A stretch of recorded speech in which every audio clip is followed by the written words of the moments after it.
ازلیتن، معدل کہتے ہیں صفات قدیم ہیں، ایسا نہیں جیسا کہ کرامیہ کا خیال ہے کہ اللہ تعالیٰ کے واسطے صفات ہیں لیکن وہ صفات حادث ہی کرامیہ کہتا ہے۔ مگر اہل سنت والجماعت کیا کہتے ہیں؟ صفات قدیم ہیں۔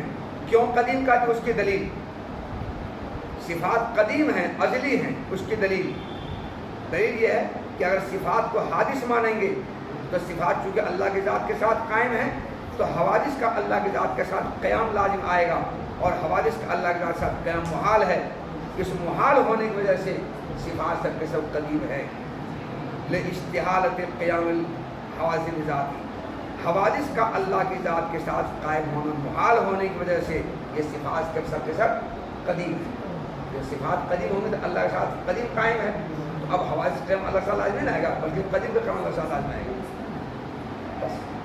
فی اثبات الصفات ابطال التوحید لما انها موجودات قدیمة مغایرة لذات اللہ تعالی فیلزم قدم غیر اللہ تعالی والتعدد القدماء بل تعدد الواجب لذات علامہ وقت الاشارة الیہ فی کلام المتقدمین والتصریح به فی کلام المتاخرین من ان واجب الوجود بالذات هو اللہ تعالی وصفاته وقد کفرت النصارى باثبات ثلاثة من القدماء فما بال الثمانیة او اکثر اشار الى الجواب بقوله وهي لا هو ولا غیره۔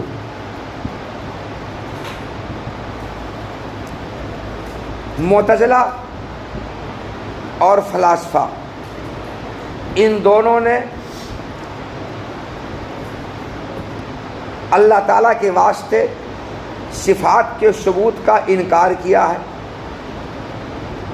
اور انہوں نے یہ کہا کہ یہ صفات اللہ تعالیٰ کے وجود سے ہٹ کر کے کوئی چیز نہیں ہے۔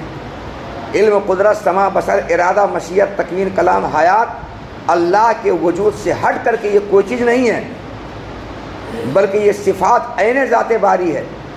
اور عین ذات باری ہونے کا مطلب یہ ہے کہ جن کاموں کے لیے اللہ کو صفات کی ضرورت پڑتی ہے ان کاموں کے لیے اللہ کی ذات ہی کافی ہے۔ اللہ کو سننا ہے، دیکھنا ہے تو سننے اور دیکھنے کے لیے اللہ کی ذات ہی کافی ہے۔ اللہ کی ذات سے ہٹ کر کے سماع اور بصر کوئی صفت اللہ کے لیے ثابت نہیں ہے۔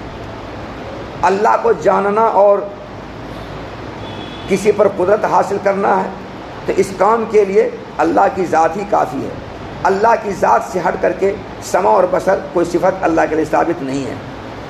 اللہ کو زندہ کرنا ہے کسی کو یا کسی چیز کو موجود کرنا ہے، اس کے لیے اللہ کی ذات ہی کافی ہے۔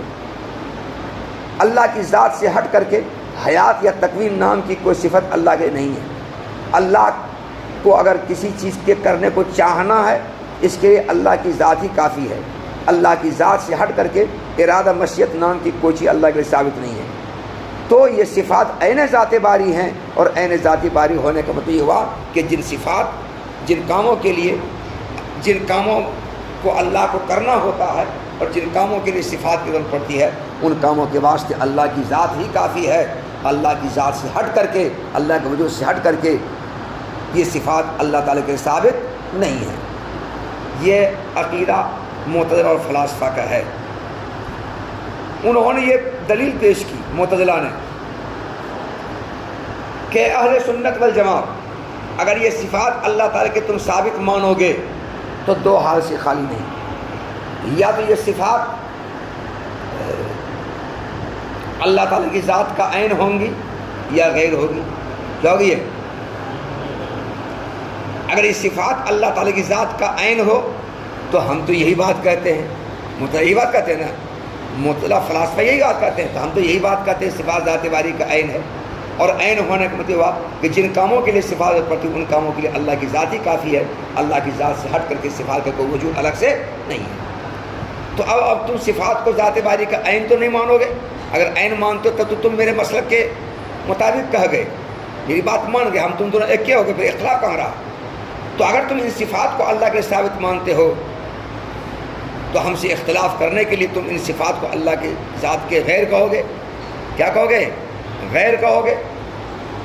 تو اس صورت میں یہ صفات جو اللہ تعالیٰ کے غیر ہوں گی، عین تو ہوں گی نہیں، تو عین تو مانتے نہیں ہو، اگر یہ غیر ہوں گی تو یقیناً جس طرح اللہ کی ذات قدیم ہے صفات بھی قدیم ہوں گی، تو غیر اللہ کا قدیم ہونا لازم آئے گا۔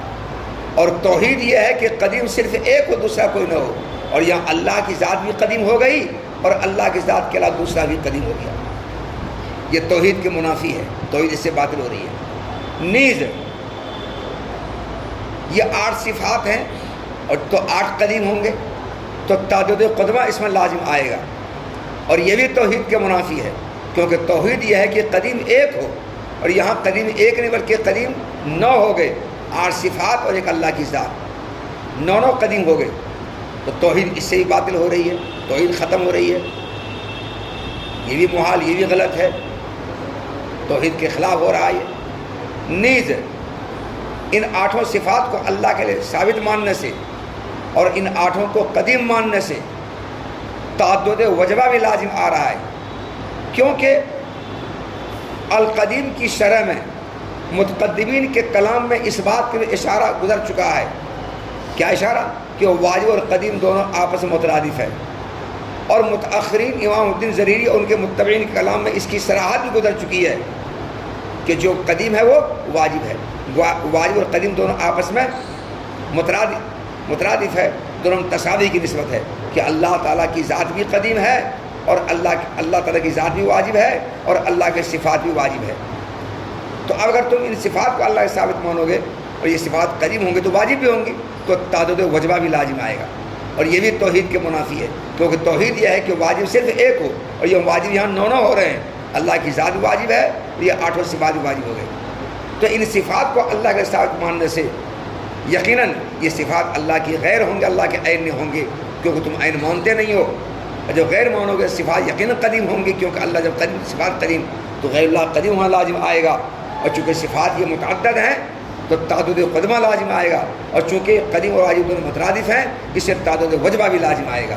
یہ سب توحید کے منافی ہے، توحید کا بطلان ہے، توحید کا ابطال ہے، توحید باطل ہو رہی ہے۔ اس لیے اے عشائرہ، ہم نے اللہ تعالیٰ کی توحید کو بچانے کے لیے، اللہ کے ایک ہونے کے عقیدے کو بچانے کے لیے صفات کا بالکلیہ انکار کر دیا۔ نہ رہے بانس نہ بجے بانسری، نہ اللہ کے لیے صفات ثابت ہوں گی، نہ غیر اللہ کا قدیم ہونا لازم آئے گا، نہ تعدد قدمہ لازم آئے گا، نہ تعدد وجبہ لازم آئے گا۔ اس سے ہم صفات کا صاف انکار کر بیٹھے۔ اور اے عشائرہ، تمہارے عقیدے کے مطابق اگر صفات کو ثابت مانا جاتا ہے تو غیر اللہ کا قدیم ہونا اور وجبہ کا چند ہونا اور قدمہ کا چند ہونا لازم آ رہا ہے، یہ سب توحید کے منافی ہے۔ تو تمہارے عقیدے کے مطابق توحید باطل ہو رہی ہے، میرے عقیدے کے مطابق توحید باطل نہیں، وہ توحید برقرار رہ رہی ہے۔ یہ استدلال پیش کیا اللہ تعالیٰ کے واسطے صفات کا بالکلیہ انکار کرنے پر معتزلہ فلاسفہ نے استدلال پیش کیا۔ شارح کہتے ہیں کہ معتزلہ نے جب صفات کو اللہ تعالیٰ کے واسطے ثابت ماننے سے توحید کا ابطال لازم آتا ہے اور توحید کے ابطال کا استدلال پیش کیا، تو شارح رحمۃ اللہ علیہ نے معتزلہ کے اس استدلال کا جواب آگے دیا ہے۔ نیز معتزلہ فلاسفہ نے عشائرہ سے یہ کہا، اے عشائرہ، تم جو اللہ تعالیٰ کے لیے صفات کو ثابت مانتے ہو تو تم میں سے بعض لوگ اللہ کے لیے 7 صفات ثابت مانتے ہیں، جیسے عشائرہ 7 صفات ثابت مانتے ہیں، اور کچھ 8 صفات ثابت مانتے ہیں، ماتریدیہ 8 صفات ثابت مانتے ہیں۔ ابو الحسن اشعری رحمۃ اللہ علیہ کے ماننے والے عشائرہ کہلاتے ہیں، ابو منصور ماتریدی رحمۃ اللہ علیہ کے ماننے والے ماتریدیہ کہلاتے ہیں۔ تو ماتریدیہ اللہ تعالیٰ کے لیے 8 صفات ثابت مانتے ہیں، اور عشائرہ اللہ تعالیٰ کے لیے 7 صفات ثابت مانتے ہیں، اور کچھ لوگ 8 سے زیادہ بھی مانتے ہیں۔ نصارہ نے 3 قدیم کو مانا، باپ بیٹا روح القدس، باپ اللہ، بیٹا جبریل عیسیٰ علیہ السلام، اور روح القدس جبریل علیہ السلام۔ تو نصارہ نے 3 قدیم کو مانا، 3 قدیم کو ثابت کیا، تو 3 قدمہ کا قول کرنے کے وہ تو کافر قرار دیے گئے، اور تم تو 9 قدیم مانتے ہو، تم تو اس سے بڑھ کر کافر ہو جاؤ گے۔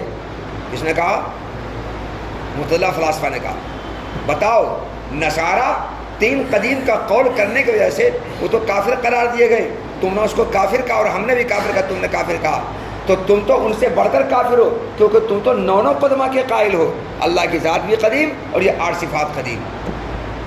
بتاؤ، تمہارا کفر تو اس سے بڑھ کر ہو گیا، تم مومن رہے کہاں اور اپنے آپ کو تم مسلمان کہتے ہو، ڈھونگ کرتے ہو. یہ معتزلہ اور فلاسفہ نے کہا اہل سنت والجماعت سے. شارح رحمۃ اللہ علیہ کہتے ہیں کہ مصنف رحمۃ اللہ علیہ نے اپنے متن کی عبارت وہ یا لا ہوا ولا غیرہ سے معتزلہ کے اس استدلال کا جواب دیا ہے. معتزلہ کے استدلال کا جواب یہ دیا کہ اللہ تعالیٰ کے لیے ان 8 صفات کو ثابت ماننے سے نہ تو غیر اللہ کا قدیم ہونا لازم آتا ہے، نہ تعدد قدمہ لازم آتا ہے، نہ تعدد وجبہ لازم آتا ہے، کچھ لازم نہیں آتا ہے. کیونکہ یہ صفات جو اللہ کے لیے ہم ثابت مانتے ہیں اور اللہ کے وجود سے زائد مانتے ہیں، یہ صفات اللہ تعالیٰ کی ذات کا غیر ہے ہی نہیں. ارے غیر ہوگا تب نہ غیر اللہ قدیم لازم آئے گا، یہ غیر ہے ہی نہیں. اللہ کی ذات سے ہٹ کر کے اللہ کے مغائر نہیں ہیں، یہ صفات اللہ کے مغائر نہیں ہیں. مغائر ہوں گے تب نہ غیر اللہ قدیم لازم آئے گا، مغائر ہے ہی نہیں. ٹھیک اسی طرح یہ صفات آپس میں بھی ایک دوسرے کے غیر نہیں ہیں، آپس میں بھی ایک دوسرے کے غیر نہیں ہیں. تو جب آپس میں ایک دوسرے غیر نہیں ہے تو ویسے یہ صفات قدیم ہیں، اور جب آپس میں ایک دوسرے غیر نہیں ہے تو قدمہ کا متعدد ہونا پر کیسے لازم آئے گا؟ نہیں لازم آئے گا. اور جب صفات آپس میں غیر نہیں ہے اور بے شک صفات واجب ہیں، جب غیر آپس میں ہے ہی نہیں تو وجبہ کا متعدد ہونا بھی کہاں سے لازم آئے گا؟ غیر ہوگا تب نا. تو غیر اللہ قدیم ہونا لازم اس وقت آئے گا جب یہ صفات اللہ کی ذات کے غیر ہوں. اللہ کی ذات کے غیر ہے ہی نہیں، اسے ان صفات قدیم ماننے سے غیر اللہ قدیم ہونا لازم نہیں آ رہا ہے، توحید باطل نہیں ہو رہی ہے. اور یہ صفات آپس میں بھی ایک دوسرے کے غیر نہیں ہیں. جب آپس میں ایک دوسرے کے غیر نہیں ہے تو تعدد کہاں رہا؟ بلکہ عینیت ہے. جب عینیت میں تعدد ہوتا ہے کہیں، اس سے تعدد قدمہ بھی نہیں ہوا. اور جب تعدد قدمہ بھی نہیں تو تعدد وجبہ بھی نہیں ہوگا. کہتے صفات واجب ہیں، قدیم ہیں، مگر نہ تو واجب کا متعین لازم آ رہا ہے اور نہ قدیم کا متعین لازم آ رہا ہے، کچھ نہیں لازم آ رہا ہے. اسے توحید باطل نہیں ہو رہی ہے. جواب کا خلاصہ یہ ہوا کہ مطلقاً تعدد قدمہ یا تعدد وجبہ محال نہیں ہے، بلکہ قدمائے متغائرہ اور وجبائے متغائرہ کا متعدد ہونا محال ہے. مطلقاً قدمہ کا متعدد ہونا یا وجبہ کا متعدد ہونا توحید کے منافی نہیں ہے، بلکہ قدمائے متغائرہ کا متعدد ہونا یا وجبائے متغائرہ کا متعدد ہونا توحید کے منافی ہو کر کے محال ہے. یعنی ان صفات کو اللہ کے لیے ثابت ماننے سے اور ان صفات کو قدیم ماننے سے تعدد قدمہ یا تعدد وجبہ اس وقت لازم ہوتا جبکہ صفات اور اللہ کے درمیان غیریت نہ ہوتی، یا ان صفات میں یہ کہو کہ تعدد وجبہ یا تعدد قدمہ اس وقت لازم آتا جبکہ ان کے درمیان مغایرت ہوتی، انہیں اللہ اور صفات کے درمیان مغایرت ہوتی یا صفات کے درمیان آپس میں مغایرت ہوتی. گویا کہ تعدد قدمہ یا تعدد وجبہ موقوف ہے اس بات پر کہ اللہ اور صفات کے درمیان تغایر ہو، مغایرت ہو، اللہ اور صفات کے درمیان ایک دوسرے سے انفکاک ممکن ہو، انتقال ممکن ہو. ایسے ہی صفات کے درمیان آپس میں بھی مغایرت ممکن ہو، تغیر ممکن ہو، ایک دوسرے سے انفکاک اور انتقال ممکن ہو، تب جا کر کے تعدد لازم آئے گا، تعدد وجبہ تعدد قدمہ یا غیر اللہ قدیم لازم آئے گا. مگر صفات اور اللہ کے درمیان غیریت ہے ہی نہیں، مغایرت ہے ہی نہیں، ایک دوسرے سے انفکاک انتقال ہے ہی نہیں، تو صفات کو قدیم ماننے سے غیر اللہ قدیم ہونا کیسے لازم آئے گا؟ اسی طرح سے صفات میں آپس میں خود بھی غیریت نہیں ہے، خود بھی ان میں آپس میں انفکاک نہیں ہے، خود بھی ان میں آپس ایک دوسرے سے انتقال نہیں ہے، خود بھی ان میں مغایرت نہیں ہے. تو جب انفکاک اور انتقال و مغایرت نہیں ہے تو اس صفات میں بھی تعدد تکثر نہیں ہوگا. تو مطلقاً صفات کا متعدد ہونا یا وجبہ کا متعدد ہونا یہ توحید کی منافی نہیں ہے، بلکہ ان صفات اور کا متعدد ہونا یا ان وجبہ کا متعدد ہونا توحید کی منافی ہے کہ جو وجبہ اور جو قدمہ میں آپس میں مغایرت ہو، آپس میں ایک دوسرے سے انفکاک ممکن ہو، ایک دوسرے سے انتقال ممکن ہو. تب یہاں انفکاک انتقال ممکن نہیں ہے، مغایرت ممکن نہیں ہے، اس لیے نہ تو غیر اللہ قدیم ہونا لازم آئے گا، نہ تعدد قدمہ لازم آئے گا، نہ تعدد وجبہ لازم آئے گا۔ جواب کا خلاصہ یہ ہوا کہ مطلقاً تعدد قدمہ اور یا تعدد وجبہ توحید کی منافی نہیں ہے، بلکہ قدمائے متغائرہ اور وجبائے متغائرہ کا متعدد ہونا یہ توحید کی منافی ہے، اس سے توحید باطل ہوگی، اور یہاں ایسا ہے ہی نہیں، اس سے توحید باطل نہیں ہو رہی ہے۔ یہ جواب دیا ہے اہل سنت والجماعت کی طرف سے معتزلہ فلاسفہ کو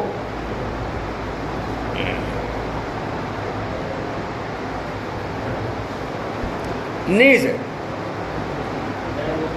ہاں ایک منٹ، یہ جواب ہو گیا۔ یہ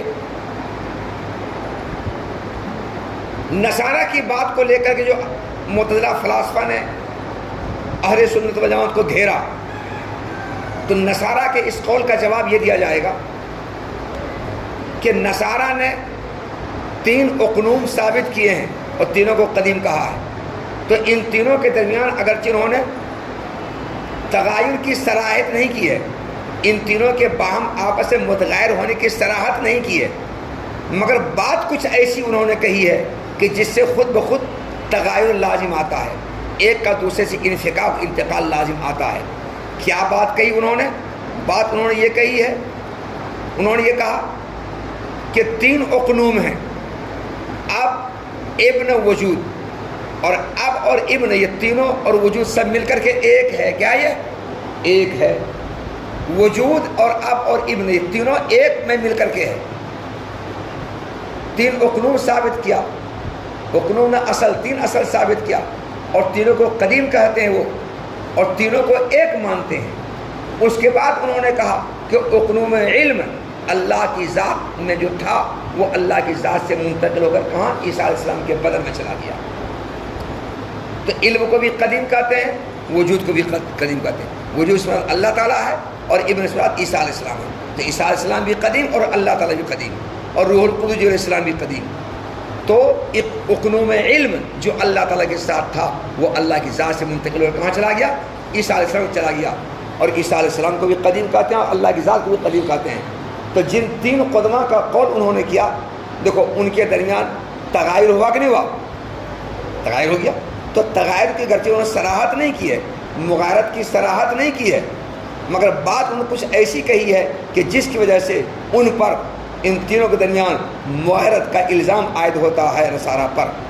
اور جب نصارہ پر مغایرت کا الزام عائد ہوا کہ تم تینوں کو مغایر مانتے ہو، ایک دوسرے سے الگ مانتے ہو، ایک دوسرے سے منفک و جدا مانتے ہو، ایک دوسرے سے منتقل مانتے ہو، اور 3 قدمہ کو ثابت کرنے پر، ان کے درمیان مغایرت ماننے پر، انفکاک و انتقال ماننے پر بے شک وہ کافر قرار دیے جائیں گے اور کافر ہوں گے، کیونکہ یہاں قدمہ متغیر ہو گئے۔ تو قدمہ متغیر ہو گئے، اور قدمہ اگر متغیر ہوں تو بے شک وہ کافر ہوں گے۔ اور اہل سنت والجماعت نے جن صفات کو اللہ کے ثابت مانا ہے، ان صفات کو اللہ تعالیٰ کی ذات کے درمیان مغایرت مانتے ہی نہیں ہیں، اور خود صفات کے درمیان بھی مغایرت نہیں مانتے ہیں بلکہ اتحاد مانتے ہیں۔ اس لیے اہل سنت والجماعت کے عقیدہ کے مطابق نہ تو غیر اللہ قدیم ہونا لازم آئے گا، اور نہ قدمہ کا متعدد اور نہ وجبہ کا متعدد ہونا لازم آئے گا۔ اس لیے اشاعرہ کافر نہیں ہوں گے اور نصارہ کافر ہوں گے۔ تو نصارہ کو کافر قرار دیا گیا اس لیے کہ جن 3 قدیم کو انہوں نے ثابت کیا ہے، ان تینوں کے درمیان مغایرت کی صراحت تو نہیں کی ہے، مگر مغایرت کا الزام ان پر عائد ہوتا ہے، بات ان ایسی کہی ہے۔ اور اشاعرہ نے، اہل سنت نے کہیں پر ان 8 صفات کو ثابت کر کے ان 8 صفات کے مغایرت کا قول کہیں نہیں کیا، اور کوئی بات ایسی کہی ہی نہیں کہ ان پر مغایرت کا الزام عائد ہوتا ہے۔ سمجھا جواب اس کا؟ نصارہ کے کو لے کر اعتراض کرنے کا، نصارہ کا اعتراض کیا نا جی، اس کا جواب یہ ہوا۔ اچھا،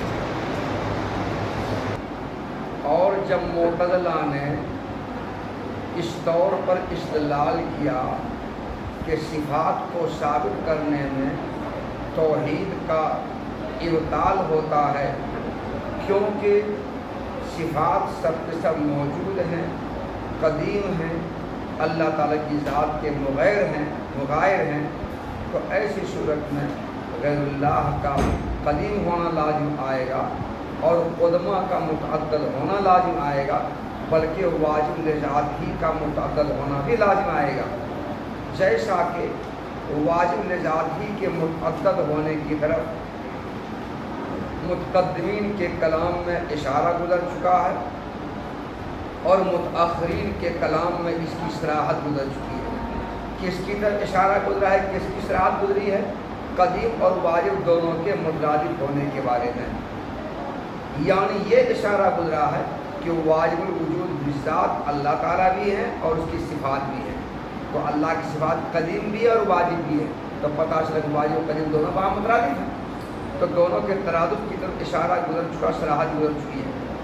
اور اے اہل سنت والجماعت، نصارہ کافر قرار دیے گئے 3 قدمہ کو ثابت کرنے کی وجہ سے، تو 8 قدمہ یا اس سے زیادہ قدمہ کی ثابت کرنے والوں کی کفر کا کیا حال ہوگا، یعنی وہ کتنے بڑے کافر ہوں گے۔ یہ اعتراض ہے نصارہ کی طرف سے۔ تو معتزلہ کا جو استدلال تھا وہ، اور نصارہ کا جو اعتراض ہے وہ، ان معتزلہ کے استدلال کے جواب کی طرف محدث نے اشارہ کیا اپنے اس قول سے۔ کون قول؟ وہ ہے اور صفات اللہ کی ذات کا عین نہیں ہے، اور صفات اللہ تعالیٰ کی ذات کا غیر نہیں ہے۔ ولا غیرہ سے معتزلہ کے استدلال کی طرف اشارہ ہوا، ولا غیرہ سے صفات اللہ کی ذات کا غیر نہیں ہے۔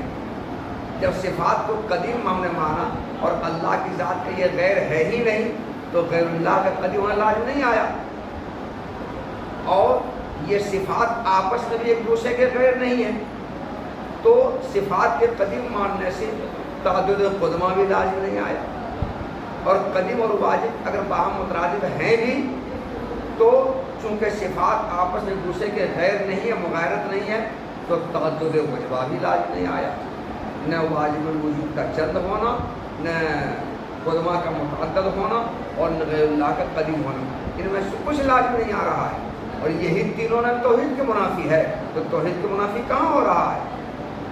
یہ لا غیرہ سے جواب دیا معتزلہ کے استدلال کا، تو جواب کا تعلق لا غیرہ سے، کسے ہے؟ لا غیرہ سے، لا ہوا سے جواب کا تعلق نہیں ہے، لا ہوا سے جواب کا تعلق نہیں ہے، صرف لا غیرہ سے جواب کا تعلق ہے۔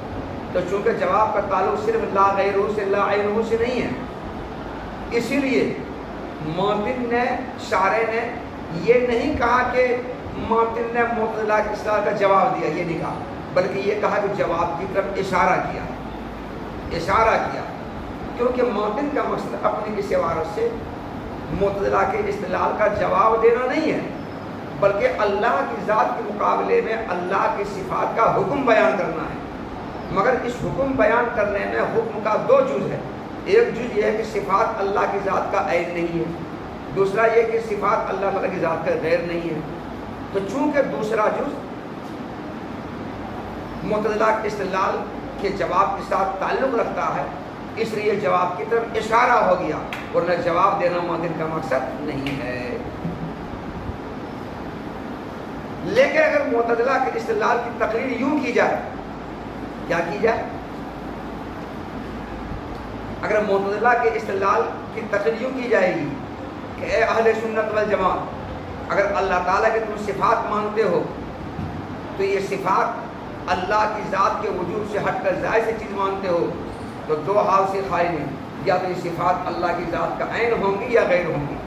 اگر صفات اللہ کی ذات کا عین ہوں گی تو اے اہل سنت والجماعت، تمہارے اوپر وہی محالات لازم آئیں گے جن محالات کے لازم آنے کا الزام تم نے ہم سے اس سے پہلے ڈالا تھا۔ کیا تھا؟ کہ صفات ذات باری کا جب عین ہوگا تو ذات باری صفات کے عین ہوں گے، تو علم عین ذات باری ہوگا، اور ذات باری عین قدرت ہے، تو علم عین قدرت ہوا، علم عین ذات باری ہے، اور ذات باری معبود الخلق ہے، تو علم معبود الخلق ہو گیا۔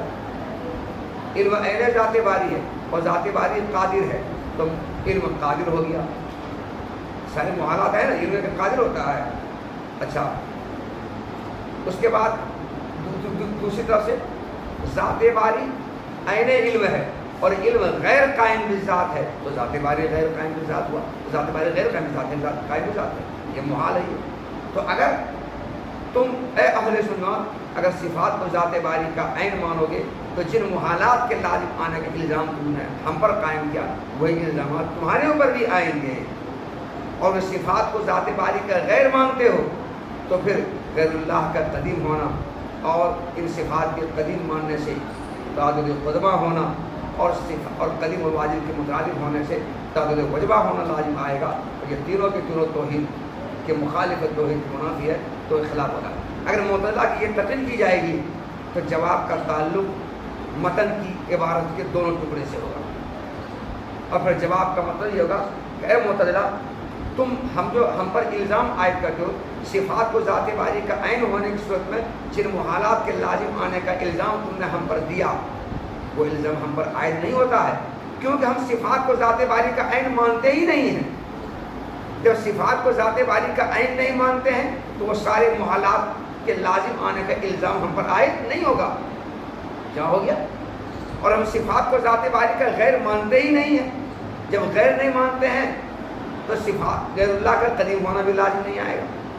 اور یہ صفات آپس میں ایک دوسرے غیر نہیں ہے اس سے تعدد قدمہ بھی لازم نہیں آئے گا اور تعدد وجبہ بھی لازم نہیں آئے گا توحید منافی نہیں ہوگی. تو اگر معتزلہ کی یہ تقریر کی جائے گی تو جواب کا تعلق متن کے دونوں ٹکڑے سے ہوگا. مگر شرح میں جتنا سا کہا ہے معتزلہ کی استدلال اگر اتنا ہی سا بیان کیا جائے تو جواب کا تعلق سے لا غیر سے ہوگا. اگر اشار الجواب معتزلہ کی استدلال کے جواب کی طرف معتزلہ نے اشارہ کیا اپنے اس قول سے کیا کہ صفات ذات باری کا عین نہیں ہے اور یہ صفات ذات باری کا غیر بھی نہیں ہے.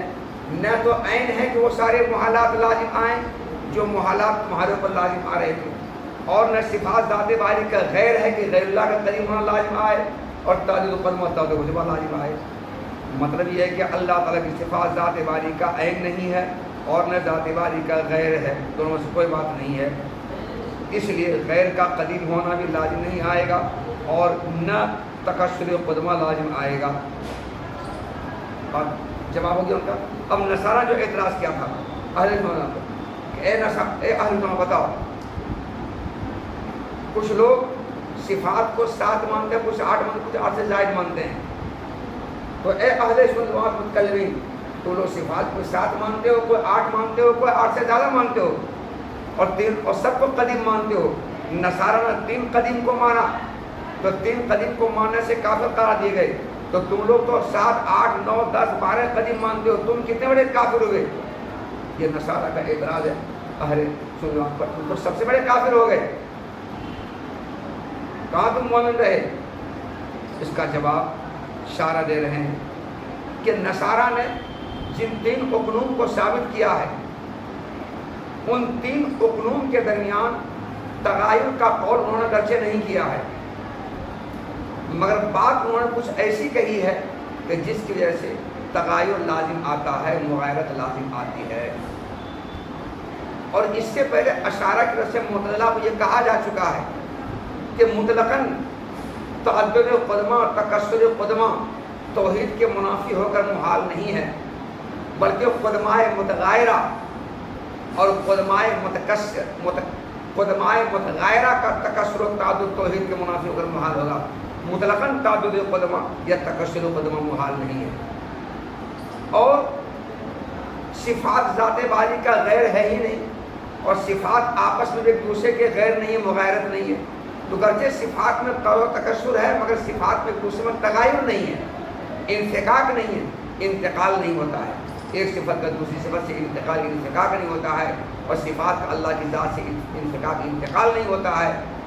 اس لیے گرچہ صفات کو قدیم ماننے سے تعدد قدمہ تکثر قدمہ لازم آتا ہے مگر مطلقاً تعدد قدمہ تکثر قدمہ یہ توحید کے منافی نہیں ہے اور یہ محال نہیں ہے بلکہ قدمہ متغایرہ کا تکثر تعدد محال ہے. اور یہاں پر قدمہ متغیر نہیں ہو رہے ہیں کیونکہ صفات میں آپس میں مغایرت ہے ہی نہیں. یہ کہا تھا اس پر اہل سنت جماعت کو نصارہ نے کہا کہ نصارہ 3 قدیم کے قائل ہوئے سو تو کافر قرار دیے گئے اور آپ لوگ تو 8 قدمہ مانتے ہیں 8 قدمہ مانتے ہیں تو آپ تو اس سے بھی بڑے کافر ہو گئے. اور جن 3 قدمہ کو نصارہ نے مانا اور ماننے سے کافر ہو گئے ان تینوں قدمہ کے درمیان نصارہ نے مغایرت کی صراحت نہیں کی ہے اب پھر بھی کافر قرار دیے گئے. پتہ چلا کہ تعدد قدمہ چاہے ان میں باہم تغایر ہو یا تغایر نہ ہو وہ توحید کے منافی ہونے کی وجہ سے آدمی کافر ہو جائے گا۔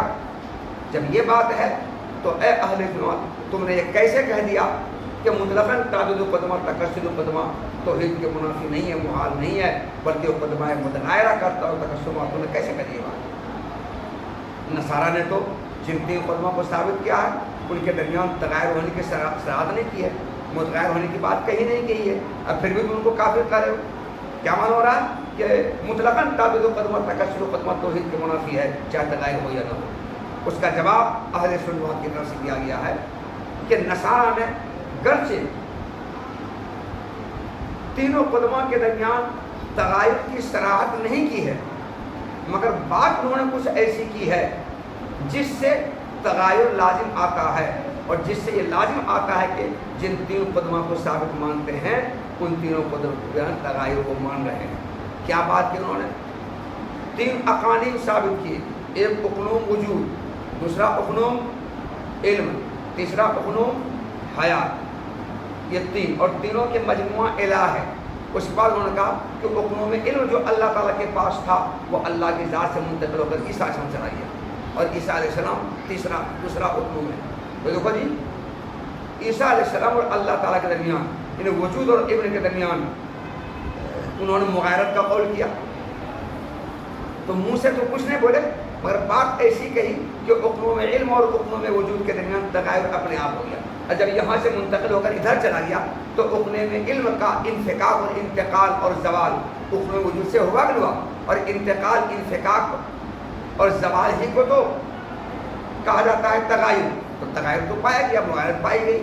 تو نصارہ نے جن تین اقنوم کو ثابت کیا ہے ان میں تغیر کی صراحت نہیں کی ہے، انفکاک انتقال کی صراحت نہیں کی ہے، مگر انہوں نے بات ایسی کہی ہے کہ جس سے ایک دوسرے سے انفکاک انتقال خود سمجھ میں آتا لازم آتا ہے۔ اس لیے نصارہ ان تین قدیم کے ماننے کی وجہ سے کافر قرار دیے گئے، کیونکہ تعدد قدمہ کے درمیان تغیر کو، ایک دوسرے سے انتقال کو، ایک دوسرے سے انفکاک کو انہوں نے مانا، اسے کافر قرار دیے گئے۔ اور اہل سنت والجماعت جن صفات کو ثابت مانتے ہیں اللہ تعالیٰ کے لیے، ان صفات کا ایک دوسرے سے انتقال کو جائز قرار نہیں دیتے ہیں، ایک دوسرے سے مغایرت نہیں مانتے ہیں، بلکہ صفات کہتے ہیں سب کے سب ایک ہیں، مغایرت نہیں ہے۔ اس لیے کرچے تعدد قدمہ تکسر قدمہ لازم آ رہا ہے، مگر اہل سنت پر کافر ہونے کا الزام عائد نہیں ہوگا۔ یہ جواب دیا، اس کے جواب دینا۔ اور نصارہ نے اگرچہ قدمہ متغیرہ کی صراحت نہیں کی ہے، لیکن نصارہ کے اوپر قدمہ متغیرہ کا قول لازم آتا ہے، کیونکہ انہوں نے تین اقانیم ثابت کیے ہیں۔ پہلا اقنوم وجود ہے، دوسرا اقنوم علم ہے، تیسرا اقنوم حیات ہے، اور نصارہ نے ان تینوں اقنوم کو اب ابن روح القدس کا نام دیا ہے، اب ابن روح القدس کا نام دیا، اور تینوں کو ملا کر کے الہ کہا ہے۔ اس کے بعد ان کا یہ کہنا اور خیال ہے کہ اقنوم علم اللہ تعالیٰ کی ذات سے عیسیٰ علیہ السلام کی بدن کی طرف منتقل ہو گیا، بس نصارہ نے ان تینوں قدمہ میں سے ایک دوسرے سے انفکاک انتقال کو جائز قرار دیا، بس نصارہ نے ایک کا دوسرے سے انفکاک کو اور انتقال کو جائز قرار دیا۔ اس وجہ سے یہ تینوں قدمہ متغیر ذوات ہو گئے۔ کیا ہو گئے؟ متغیر ذوات ہو گئے۔ اللہ کی ذات سے اقنوم علم منتقل ہو کر عیسیٰ علیہ السلام کی ذات میں چلا گیا، تو عیسیٰ علیہ السلام بھی قدیم، اللہ کی ذات میں قدیم، دونوں قدیم ہو گئے اور دونوں ذات ہیں، تو قدمہ متغیرہ متغیر ذوات ہو گئی، فقط ذوات متغیرۃ، بس یہ متغیر ذات ہو گئے، اور متغیر ذات اگر قدیم ہو تو ویسے یہ توحید کی منافی ہے، محال ہے، اس سے کافر ہوں گے یہ لوگ، بات ختم ہو گئی۔ وَلِلْقَائِلِ أَنْ يَمْنَعَ تَوَقُّفَ التَّعَدُّدَ وَالتَّكَسُّرِ عَلَى التَّغَايُرِ بِمَا جَاءَ الْإِنْفِكَاكُ لِلْقَطْعِ بِأَنَّ مَرَاتِبَ الْأَعْدَاءِ مِنَ الْوَاحِدِ وَالِاثْنَيْنِ وَالثَّلَاثَةِ إِلَى غَيْرِ ذَلِكَ مُتَعَدَّدَةٌ مُتَكَسِّرَةٌ مَعَ أَنَّ الْبَعْضَ جُزْءٌ مِنَ الْبَعْضِ وَالْجُزْءُ لَا يُغَايِرُ الْكُلَّ۔ سمجھو اس عبارت کو،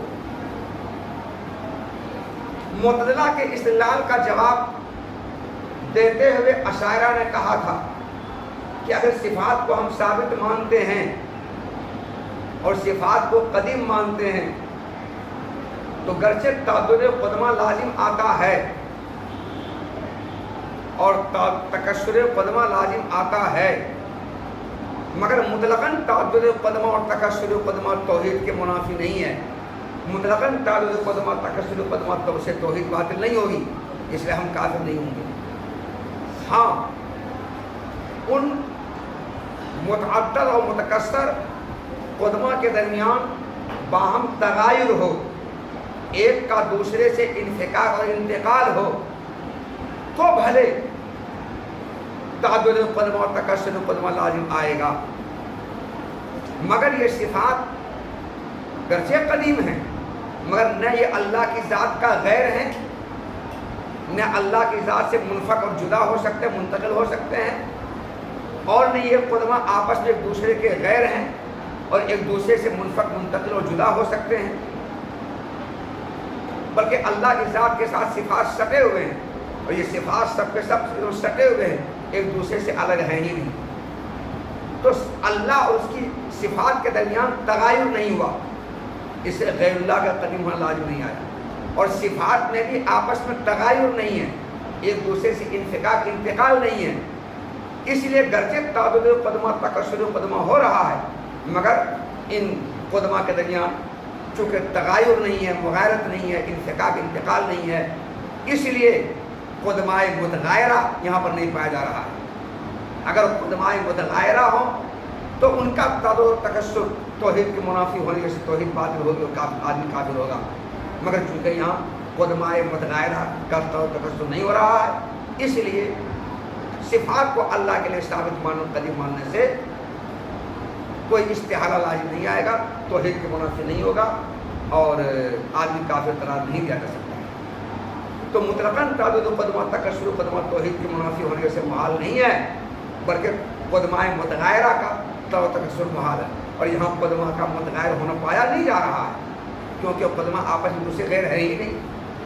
یہ جواب دیا تھا اشاعرہ کی طرف سے، اہل سنت جماعت کی طرف سے معتزلہ کو۔ اس پر اعتراض یہ ہے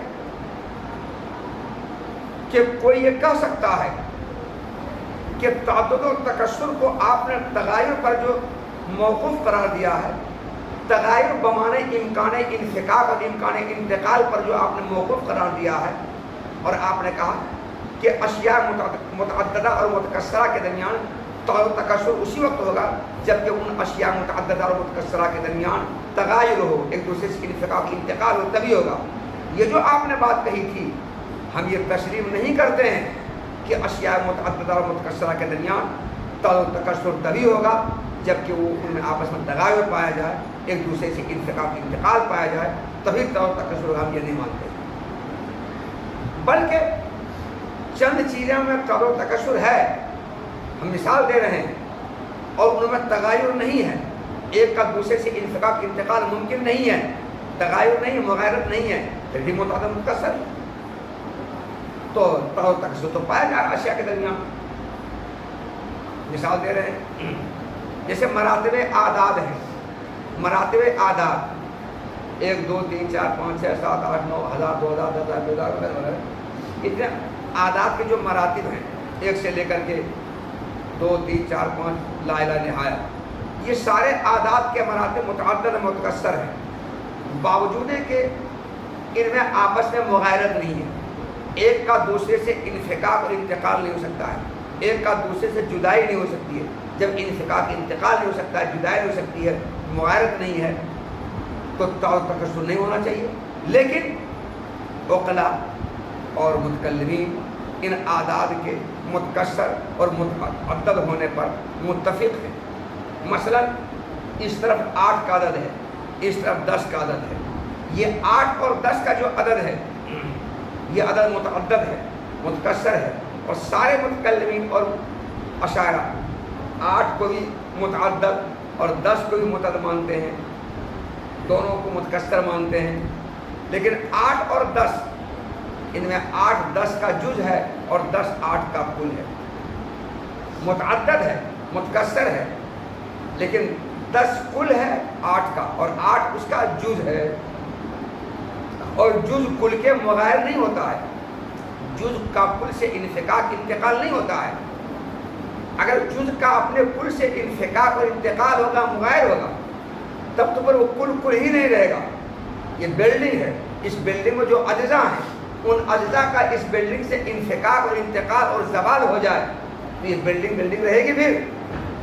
تو جز کا اپنے کل سے انفکاک نہیں ہوتا ہے, انتقال نہیں ہوتا ہے, علیحدگی نہیں ہوتی ہے, مغایرت نہیں ہوتی ہے. جب 8 جز ہے کل کا, 10 کا, 10 کا, اور جز کل کے مغایر نہیں ہوتا ہے, کیونکہ اگر مغایر ہوگا 10 سے 8 جدا ہو جائے گا تو 10 نہیں رہے گا بلکہ 10 2 ہی رہ جائے گا, نہیں رہے گا. ارے 8 کا انفکاک انتقال اگر 10 سے ہو جائے تو 10 رہے گا, تو پھر 2 ہی رہ جائے گا. اس بلڈنگ سے چونا, وہ اس بلڈنگ سے سیمنٹ, بالو, چھڑ, اینٹ سب الگ ہو جائے, سب اپنا اپنا گھر چلا جائے. سیمنٹ جہاں سے آئے وہاں چلا جائے, چھڑ جہاں سے آئے وہاں چلا جائے, اینٹ جہاں سے آئی وہاں چلی جائے, بالو جہاں سے وہاں چلا جائے, یہ بلڈنگ رہے گی. تو جز اپنے کل کے مغایر نہیں ہوتا ہے, ان میں انفکاک انتقال نہیں ہوتا ہے. اور یہ عادات ایک دوسرے کے جز ہیں, جیسے 10 اور 8 میں نے بتایا. تو پتہ چلا کہ یہ عادات باہم متعدد متکثر ہیں, حالانکہ ان میں تغایر نہیں ہے, حالانکہ انہیں انفکاک انتقال ایک دوسرے سے نہیں ہوتا ہے. تو آپ نے کیسے کہہ دیا کہ اشیاء متعددہ متکثرہ کے درمیان تکثر تغایر بمعنی امکان انفکاک پر موقوف ہے؟ کیسے آپ نے کہہ دیا؟ ہم نہیں مانتے امکان انفکاک پر موقوف ہے, تغایر بمعنی امکان انفکاک ہم نہیں مانتے ہیں, چاہے انفکاک ممکن ہو یا ممکن نہ ہو, انتقال ممکن ہو یا نہ ہو, تغایر پایا نہ پایا جائے, اشیاء متکثر ہیں. یہ ہے اعتراض, اس اعتراض کو نقل کے یہاں پر سے. وَلِقَائِلٍ, اور کسی معترض کو یہ حق ہے کہ وہ اشیاء متعددہ اور متکثرہ کے درمیان جو تکثر ہے اس کا تغایر بمعنی امکان انفکاک پر موقوف ہونے کا انکار کر دے, کیونکہ یہ بات بالکل یقینی ہے کہ مراتب عادات مثلا واحد, اثنین, ثلاثہ وغیرہ یہ متعدد ہیں, متکثر ہیں, باوجود ہے کہ بعض کا جز ہے اور جز کل کے مغایر نہیں ہوتا ہے, جز کا کل سے انفکاک نہیں ہوتا ہے, جز کا اپنے کل سے انتقال نہیں ہوتا ہے, کیونکہ جز کا کل سے انفکاک انتقال ہوگا تو پھر 10 نہیں رہے گا, 2 ہو جائے گا. یہ اعتراض ہے. اس اعتراض کے بعد ایک اعتراض اور بھی ہے, وہ اعتراض اہل سنت والجماعت پر ہے معتزلہ کی طرف سے. معتزلہ کہتا ہے اے اہل سنت والجماعت, اہل سنت والجماعت کا اتفاق ہے صفات کے متعدد متکثر ہونے پر, کیونکہ اہل سنت والجماعت میں سے بعض لوگ اللہ تعالیٰ کے لیے صفات 7 مانتے ہیں. کون 7؟ علم, قدرت, سمع, بصر, ارادہ, مشیت, کلام, حیات, 7واں. اشاعرہ, انہیں ابو الحسن اشعری رحمۃ اللہ علیہ کو ماننے والے متکلمین اشاعرہ اللہ تعالیٰ کے لیے یہی 7 صفات ثابت مانتے ہیں, اور یہی اللہ تعالیٰ کی ذات سے کے وجود سے زائد مانتے ہیں, 7 صفات مانتے ہیں. اور متکلمین ماتریدیہ ان 7 کے علاوہ ایک 8ویں صفت کو بھی اللہ کے ثابت مانتے ہیں. وہ 8ویں صفت کون ہے؟ تکوین. تکوین کی دلیل اللہ کے تکوین ثابت ہے. قرآن پاک میں اللہ نے فرمایا اذا اراد شيئا فيقول له كن, اذا اراد شيئا ان يقول له كن فيكون. اسی ثابت کرتے ہیں علماء ماتریدیہ کہ اللہ تعالیٰ کے لیے تکوین بھی ایک صفت ہے, انہیں کلمہ کن سے کسی چیز کو عدم سے وجود میں لے آنا. تو اہل سنت والجماعت میں سے بعض لوگ تو صفات کو 7 مانتے ہیں اللہ کے لیے, اور بعض 8 مانتے ہیں, بعض اس سے زائد بھی مانتے ہیں. تو اہل سنت والجماعت کا آپس میں صفات کے متعدد متکثر ہونے پر اتفاق ہے, باوجود ہے کہ ہاں ان صفات کے متعدد متکثر ہونے پر اتفاق ہے, چاہے یہ صفات آپس میں متغیر ہوں یا متغیر نہ ہوں. اہل سنت والجماعت کے درمیان صفات کے متعدد متکثر ہونے پر اتفاق ہے, سب مانتے ہیں متکثر, چاہے ان میں باہم تغیر ہو یا نہ ہو. کسی نے یہ نہیں کہا ہے کہ صفات متغیر ہوں گے آپس میں تب ان میں تکثر ہوگا کسی نے کہا. بس کوئی مانتے ہیں 7 ہیں, کوئی مانتے ہیں 8 ہیں. تو پتہ چلا کہ اہل سنت والجماعت کے درمیان صفات کے متعدد متکثر ہونے پر اتفاق ہے, اور اس میں ان کا آپس میں نزاع نہیں ہے, اختلاف نہیں ہے, چاہے یہ صفات آپس میں متغیر ہوں یا متغیر نہ ہوں. تو پھر آپ اے اشاعرہ اہل سنت کیسے یہ کہہ رہے ہو کہ ان صفات میں تکثر اسی وقت ہوگا جب ان میں باہم تغیر ہو؟ کیسے آپ کہہ رہے ہیں؟ جب آپس میں دوسرے چیز فقہ کا انتقال ہو تبھی تغیر ہوگا, کیسے آپ کہہ رہے ہیں؟ اور ان فقہ کا انتقال چونکہ ہے رشتے تغیر ہو, کیسے آپ یہ کہہ رہے ہیں؟ انہوں نے تو تغیر کی صراحت تو نہیں کی ہے. اس لیے آپ کا یہ کہنا کہ صفات متکثر تبھی ہوں گے جبکہ آپ نے تغیر یہ کہنا غلط ہے. چاہے تغیر ہو یا نہ ہو, صفات کے متکثر ہونے ان کا آپ نے کوئی اختلاف نہیں, سب مانتے ہیں. تو پتہ یہ چلا کہ صفات آپ میں متغیر نہیں بھی ہیں تو بھی یہ متغیر, تو بھی متعدد ہے, تو بھی متکثر ہیں. تو صفات کا تکثر لازم آ رہا ہے, چاہے میں آپس میں ایک دوسرے کی فقہ کی انتقال ہو یا نہ ہو, تغیر ہو یا نہ ہو. اس لیے آپ کا صفات کے تعدد تکثر کو تغیر پر موقوف قرار دینا, ان تغیر بمانے امکان انفکاک موقوف قرار دینا, یہ غلط ہے, غلط ہے. چاہے تغیر ہو یا نہ ہو, صفات کو متکثر ہیں, اور جب متکثر ہیں تو صفات کے قدیم ماننے سے تعدد قدمہ لازم آئے گا, اور قدیم والی مترادم ہے تو تعدد وجبہ بھی لازم آئے گا, اور صفات اللہ کے ذات کے غیر ہیں تو غیر اللہ قدیم ہونا بھی لازم آئے گا, اور جب لازم آ رہا ہے توحید باطل ہو رہی ہے. یہ اعتراض کا دوسرا ٹکڑا ہے ایضاً سے. اور نیز اہل سنت والجماعت کی طرف سے صفات کے متکثر اور اس کے متعدد ہونے کے بارے میں کسی اختلاف کا تصور نہیں کیا جا سکتا ہے, چاہے یہ صفات آپس میں متغیر ہوں یا متغیر نہ ہوں. یہ دو اعتراض ہیں, ان دونوں اعتراض کا حل بتا رہے ہیں. فالاولیٰ ان یقال المستحیل تعدد ذوات قدیمۃ لا ذات و صفات. اس لیے اے اہل سنت والجماعت, معتزلہ کے استدلال کا جو آپ نے جواب دیا ہے وہ جواب آپ کا صحیح نہیں ہے, وہ جواب آپ کا صحیح نہیں ہے. آپ نے کیا جواب دیا تھا کہ مطلقاً تعدد قدمہ, تکثر قدمہ توحید کے منافی نہیں ہے, محال نہیں ہے, توحید سے باطل نہیں ہوتی ہے. اس لیے اگر ہم صفات کو اللہ کے ثابت مانتے تب کافر نہیں ہوں گے, یہ آپ نے جواب دیا تھا نا. اور آپ نے کہا تھا کہ تعدد و تکثر صفات کے درمیان اس وقت لازم آئے گا جب ان صفات کے درمیان آپس میں مغایرت ہو. مغایرت کا مطلب ایک دوسرے سے انفقاق میں انتقال ممکن ہو, تب تعدد و تکثر ہوگا. یہ جو آپ نے کہا تھا یہ آپ نے غلط کہا تھا, کیونکہ مراتب آداب متعدد متکثر ہیں باوجود کہ ان میں آپس میں تغیر نہیں ہے, اور صفات متعدد متکثر ہیں گرچہ ان میں آپس میں تغیر نہیں ہے, کیونکہ تغیر بات کسی نے کی ہے. اس لیے آپ نے جو جواب دیا ہے معتزلہ کے استدلال کا وہ جواب بہتر نہیں ہے. آپ ان کے استدلال کے جواب میں یہ کہیے اور یہ جواب دیجیے, اور یہی جواب آپ کا بہتر ہے. کیا کہ اللہ تعالیٰ کے ہم صفات کو ہم ثابت مانتے ہیں اور صفات کو ہم قدیم مانتے ہیں.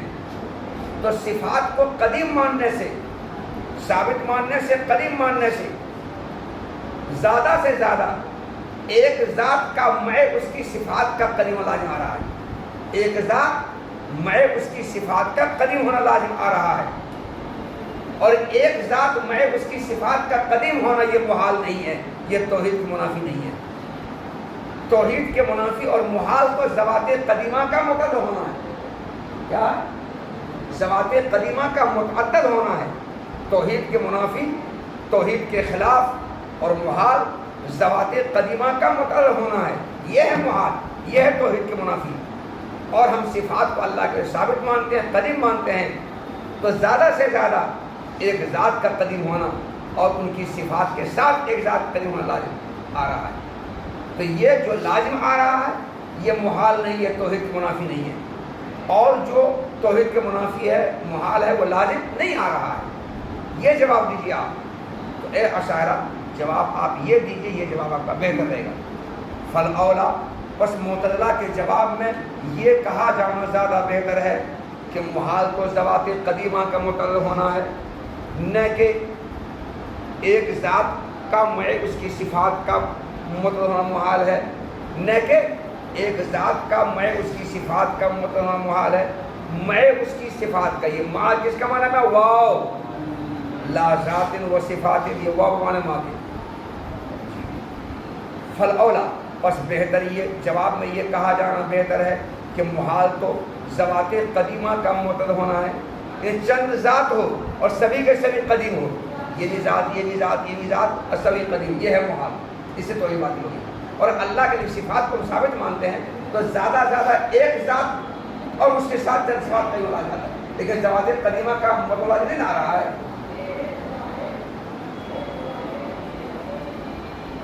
وَأَلَّا يَسْتَرِيَ الْقَوْلِ بِقَوْلِ الصِّفَاتِ وَاجِبَةَ الْوُجُودِ لِذَاتِهَا بَلْ يُقَالُ هِيَ وَاجِبَةٌ لَا لِغَيْرِهَا بَلْ لِمَا لَيْسَ عَيْنُهَا وَلَا غَيْرُهَا عَنِ ذَاتِ اللَّهِ تَعَالَى وَتَقَدَّسَ وَيَكُونُ هَذَا مُرَادُ مَنْ قَالَ وَاجِبٌ لِذَاتِ اللَّهِ وَاللَّهُ تَعَالَى وَصِفَاتُهُ یعنی أَنَّهَا وَاجِبَةٌ لِذَاتِ الْوَاجِبِ تَعَالَى وَتَقَدَّسَ۔ معتزلہ کے استدلال کا بالوں نے یہ جواب دیا ہے، معتزلہ نے کہا تھا کہ اگر صفات کو اللہ کے ثابت مانو گے اور صفات کو قدیم مانو گے تو غیر اللہ قدیم لازم آئے گا، اور صفات سب کے سب قدیم ہیں اور صفات چند ہیں تو تعدد قدمہ بھی لازم آئے گا، اور واجب اور قدیم کے درمیان، واجب اور قدیم کے درمیان ترادف ہے تو تعدد وجبہ بھی لازم آئے گا، اور یہ تینوں باتیں توحید کے منافی ہیں، توحید کے خلاف توحید باطل ہو رہی ہے۔ یہ معتزلہ نے اشاعرہ پہ الزام دیا تھا، جو تو لوگ سب کافر ہو گئے اے اشاعرہ، یہ معتزلہ نے اشاعرہ سے کہا تھا۔ اس لیے صفات کا صاف انکار کرو اور یہ مت کہو اللہ کے صفات ثابت ہیں۔ بعض لوگوں نے معتزلہ کے استدلال کا یہ جواب دیا ہے، کیا جواب دیا کہ اگر قدیم اور واجب کے باہم مترادف ہونے سے صفات کا اگر واجب ہونا لازم آ رہا ہے تو اس سے صفات واجبہ کا مطلب ہونا لازم آئے گا، صفات واجبہ کا مطلب ہونا لازم آئے گا، اور صفات واجبہ کا مطلب ہونا توحید کے منافی نہیں ہے۔ توحید کے منافی کیا ہے؟ توحید باطل کس سے ہوگی کہ ذات چند ہوں اور وہ سبھی قدیم ہوں، تو ذوات قدیم ہو گئے تو ذوات قدیمہ کا مطلب ہونا یہ توحید کے منافی ہے، اس سے توحید باطل ہو رہی ہے، یہ توحید کے خلاف ہے اور اس سے آدمی کافر ہو جائے گا۔ لیکن اللہ تعالیٰ کے صفات کو ثابت ماننے سے اور ان صفات کو واجب ماننے سے زیادہ زیادہ صفات واجبہ کا مطلب ہونا لازم آ رہا ہے، اور صفات واجبہ کا مطلب ہونا توحید کے منافی نہیں ہے، توحید اس سے باطل نہیں ہے۔ توحید کے منافی کس سے کیا ہے؟ توحید باطل کس سے ہوگی؟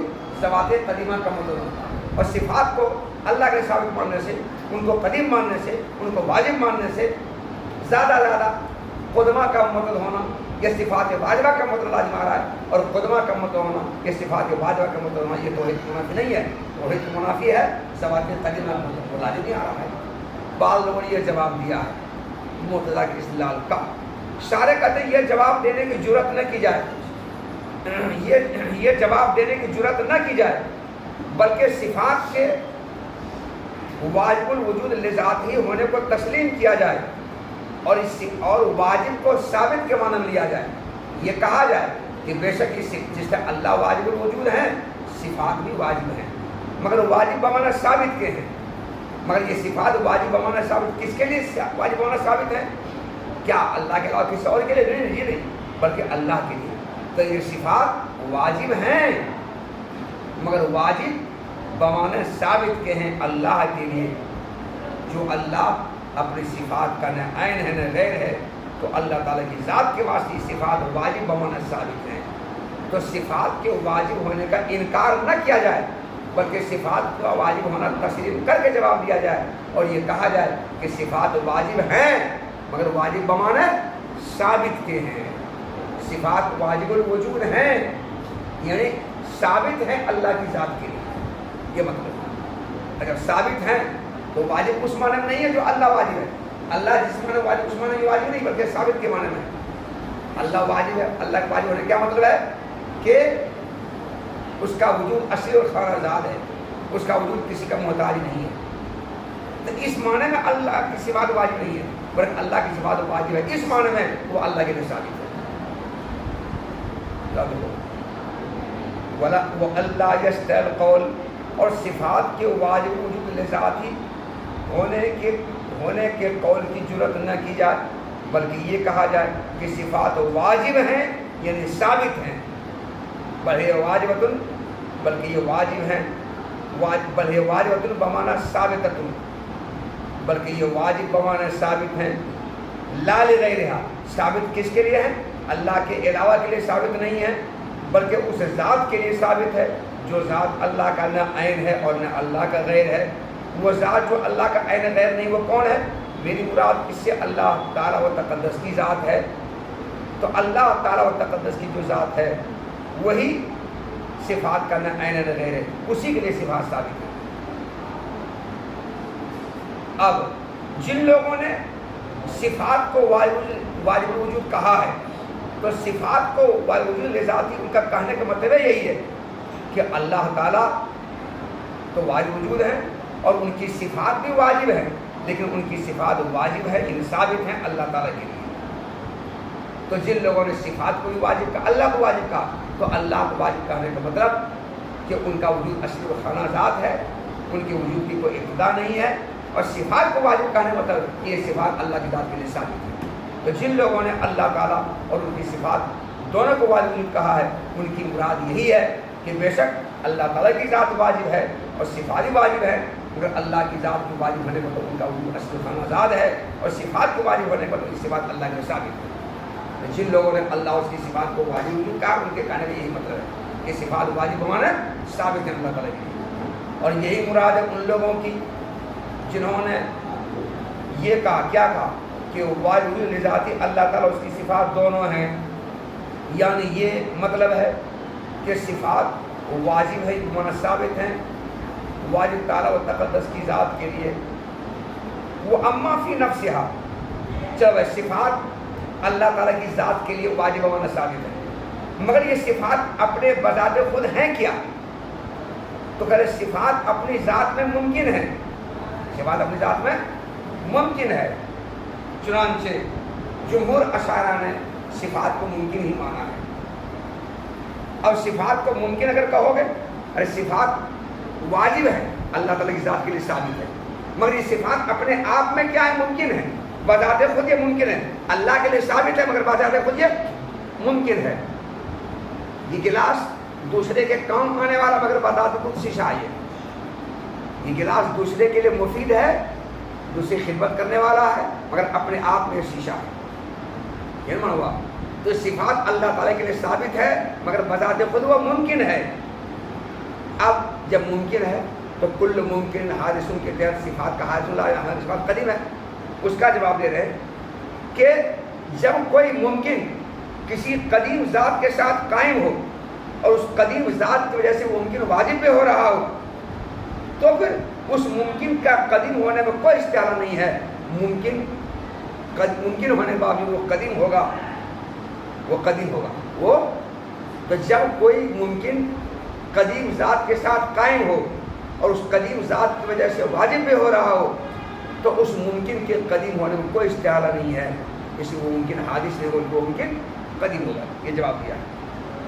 وہ اما فی نفسہا، اور بہرحال یہ صفات اپنی ذات کے اندر تو یہ ممکن ہے، اور اس قدیم کے ممکن ہونے میں اور اس ممکن کے قدیم ہونے میں کوئی استعارہ نہیں ہے، بشرطے کہ یہ ممکن اللہ ذات قدیم کے ساتھ قائم ہو اور اس قدیم ذات کی وجہ سے واجب ہو اور قدیم ذات سے جدا نہ ہوتا ہو۔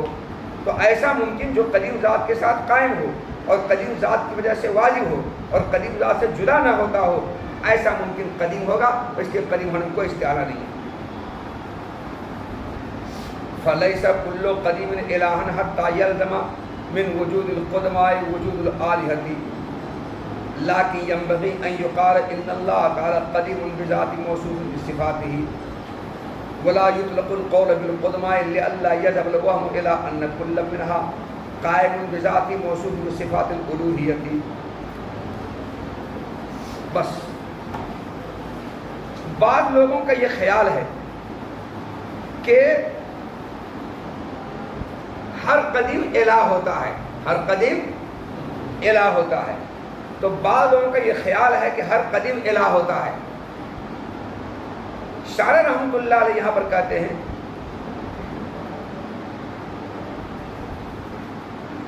کہ صفات کو قدیم مانا جائے، لیکن یہ کہا جائے کہ یہ صفات قدیم ہیں مگر یہ اللہ تعالیٰ کی ذات کے ساتھ قائم ہیں، اور اللہ موصوف ہیں، اور اللہ اپنے ان صفات کے ساتھ متصف ہیں۔ ان صفات کو اللہ کی ذات سے ہٹ کر کے قدیم ہونے کا قول نہ کیا جائے۔ ان صفات کو اللہ تعالیٰ یہ نہ کہا جائے کہ صفات اللہ تعالیٰ کی ذات سے الگ ہٹا ہوا ہے، یہ نہ کہا جائے صفات اللہ تعالیٰ کی ذات سے الگ ہٹا ہوا ہے، جدا ہے، اور یہ صفات سب قدیم ہے، یہ نہ کہا جائے، کیونکہ یہ اگر کہیں گے تب تو پھر جو لوگ ہر قدیم کو الہ کہتا ہے وہ ان صفات کو بھی الہ کہنا شروع کر دے گا، صفات کو بھی الہ کہنا شروع کر دے گا۔ اس لیے یہ نہ کہا جائے کہ یہ صفات قدیم ہیں، بلکہ یہ کہا جائے کہ صفات اللہ کی ذات کے ساتھ متصف ہیں، اور اللہ موصوف ہے، اور ان صفات کے ساتھ اللہ متصف ہو کر کے صفات قدیم ہیں۔ یہ نہ کہا جائے صفات قدیم ہیں، بلکہ یہ کہا جائے کہ اللہ تعالیٰ ان صفات کے ساتھ متصف ہو کر کے اللہ قدیم ہے، ان صفات کے ساتھ متصف ہو کر کے اللہ قدیم ہے۔ اللہ موصوف صفات اللہ موصوف، اور یہ صفات سب صفت ہوں گی، تو اللہ تعالیٰ ان صفات کے ساتھ متصف ہو کر کے قدیم ہیں، یہ کہا جائے، یہ نہ کہا جائے کہ صفات قدیم ہیں۔ اگر صفات کو قدیم کہو گے تو جن لوگوں کا یہ خیال ہے کہ ہر قدیم الہ ہوتا ہے تو وہ لوگ ہر صفت کو الہ ماننا شروع کر دے گا، وہی کہہ رہے ہیں فلیس کل قدیم الہ، بس ہر قدیم الہ نہیں ہو سکتا کہ قدمہ کے وجود سے الہہ کا وجود لازم آ جائے، بس ہر قدیم الہ نہیں ہوتا ہے کہ قدمہ کے وجود سے الہہ کا وجود لازم آ جائے، لیکن مناسب یہ ہے کہ یوں کہا جائے کہ اللہ تعالیٰ اپنی ذات کے اعتبار سے قدیم ہیں، اپنی صفات کے ساتھ متصف ہیں، اور قدمہ کا قول نہ کیا جائے، اور قدمہ کا قول نہ کیا جائے، یہ نہ کہا جائے کہ صفات قدیم ہیں، تاکہ وہ ہم اس بات پر نہ چلا جائے کہ ان صفات میں سے ہر ایک قائم بذات ہے اور الوہیت کی صفات کے ساتھ متصف ہے، اس کے لیے دھیان نہ جائے، اس کے لیے وہ ہم نہ جائے، تاکہ اس بات کی طرف وہ ہم کسی کا نہ چلا جائے کہ ان صفات میں سے ہر ایک قائم بذات ہے، ہر ایک صفات الوہیت کے ساتھ متصف ہے، ہر ایک خدا ہے، یہ کسی ذہن میں نہ جائے، اسے صفات کو قدیم کہنے کا جرأت نہ کی جائے، قول نہ کیا جائے، ورنہ تو لوگ یہ سمجھیں گے کہ جس سے اللہ کی ذات قائم بذات ہے، صفات بھی قائم بذات ہے، اور جس سے اللہ تعالیٰ الوہیت کے ساتھ متصف ہے، صفات الوہیت سے متصف ہے، اس طرح سے الہ چند ہو جائیں گے اور آدمی کافر مشرک ہو جائے گا، یہ نہ کہا جائے، بلکہ یہ کہا جائے کہ اللہ تعالیٰ اپنے ذات کے اعتبار سے قدیم ہے اور اپنی ان صفات کے ساتھ متصف ہے، صفات کو الگ سے قدیم ہونے کو نہ کیا جائے۔